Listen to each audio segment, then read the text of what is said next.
L'Arabie saoudite, premier producteur mondial de pétrole et premier fournisseur pour la France.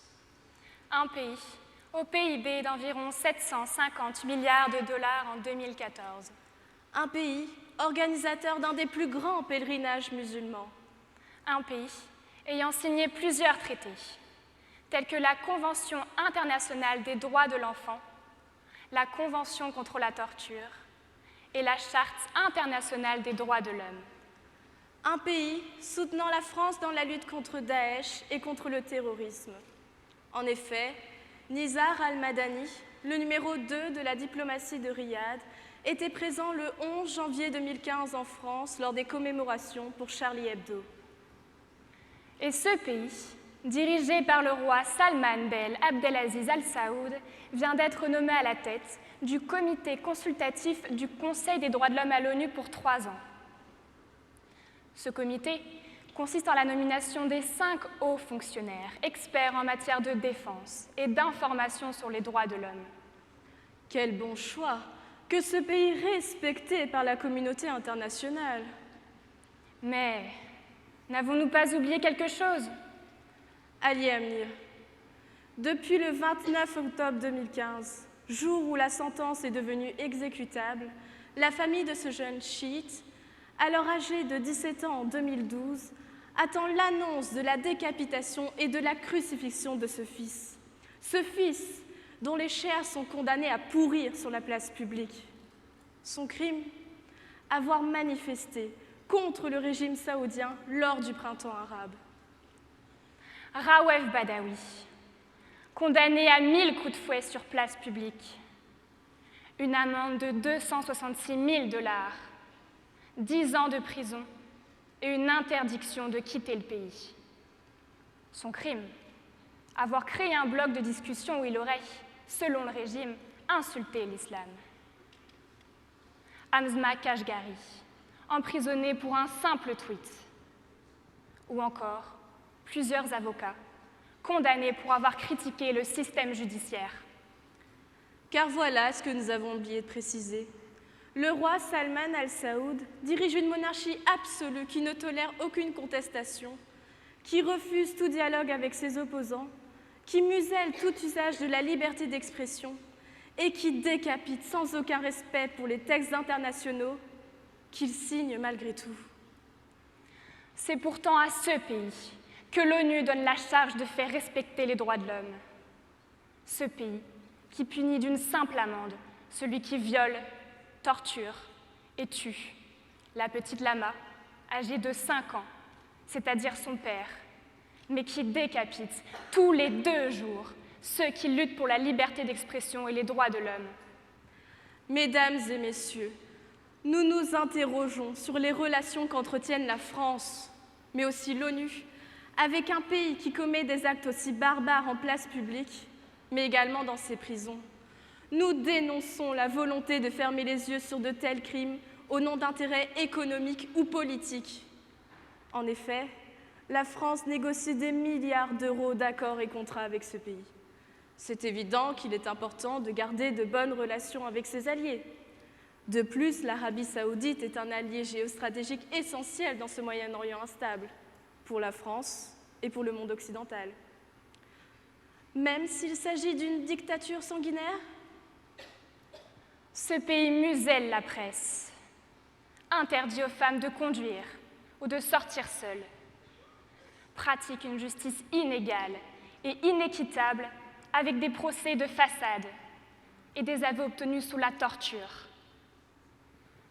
Des condamnations à mort sont prononcées pour des actes insignifiants, mais valables lorsqu'ils critiquent le gouvernement ou la religion. La loi antiterroriste, votée en février 2014, condamne comme terroriste quiconque ose contredire le gouvernement ou use simplement de ses droits fondamentaux. Au fond, l'Arabie saoudite ne fait qu'agir dans l'intérêt de tous, afin de se protéger et de nous protéger des terroristes, comme les dangereux Aliam Nimr ou Rawef Badawi, qui osent utiliser leur liberté d'expression pour défendre leurs droits les plus légitimes. L'Arabie saoudite veut respecter la charia? C'est son droit. L'Arabie saoudite prétend respecter les normes internationales au vu des traités signés. C'est son devoir. Mais les normes internationales disent que seuls les crimes les plus graves, tels que des homicides volontaires, peuvent être punis par la peine de mort s'il s'agit de personnes majeures. Alors, Ali Amir, mineur lors des faits, n'aurait pas dû être condamné selon la Convention internationale des droits de l'enfant que l'Arabie saoudite a signée. Article 37, je cite, « Les États parties veillent à ce que nul enfant ne soit soumis à des peines ou traitements cruels, inhumains ou dégradants, ni la peine capitale, ni l'emprisonnement à vie, sans aucune possibilité de libération, ne doivent être prononcés pour les infractions commises par des personnes âgées de moins de 18 ans. Et nul enfant ne doit être privé de liberté de façon illégale ou arbitraire. »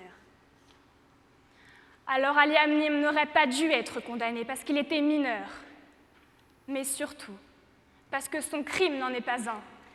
Est-ce rendre justice que de vouloir remplacer une exécution capitale par une peine de prison à vie, comme l'ont demandé M. Hollande ou M. Valls? Comment d'ailleurs oser demander une telle peine, alors que celle-ci n'est pas conforme à la Convention internationale des droits de l'enfant? Non, c'est toujours de l'injustice, car la liberté de s'exprimer reste une liberté qui ne mérite ni la mort brutale, ni la mort lente dans les cachots. Alors, comment peut-on nommer un tel pays à la tête du comité?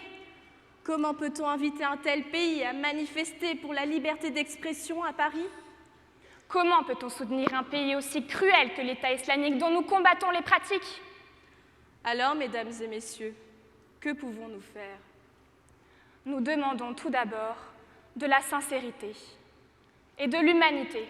Nous demandons aussi une justice équitable et respectueuse des normes et traités signés.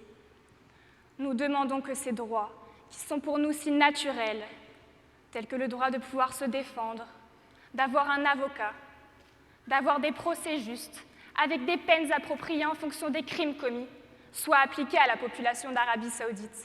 Nous demandons également une révision de la loi antiterroriste saoudienne, afin que celle-ci devienne moins vague et plus juste, pour stopper cette frénésie d'exécution qui a eu lieu ces derniers temps.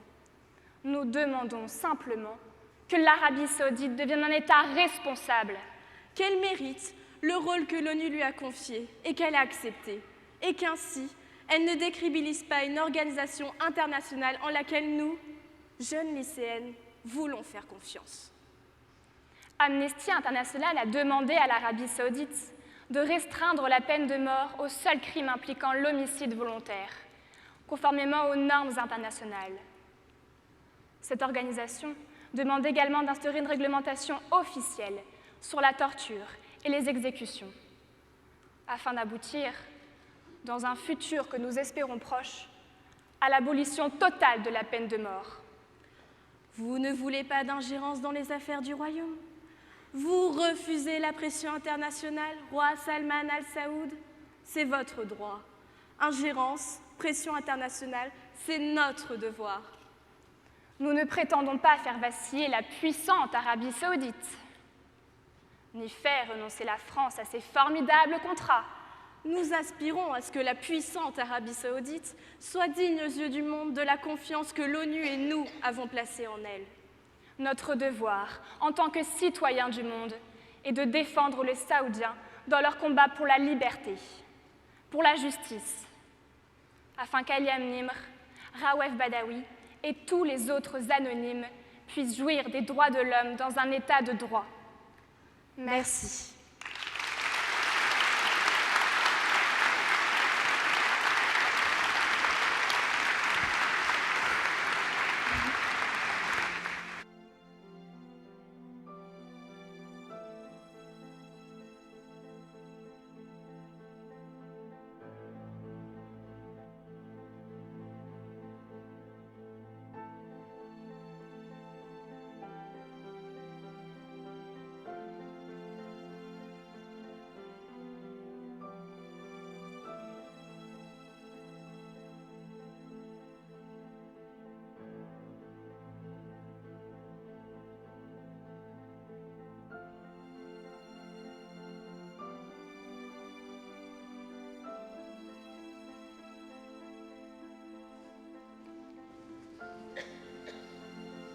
si encore ça marchait.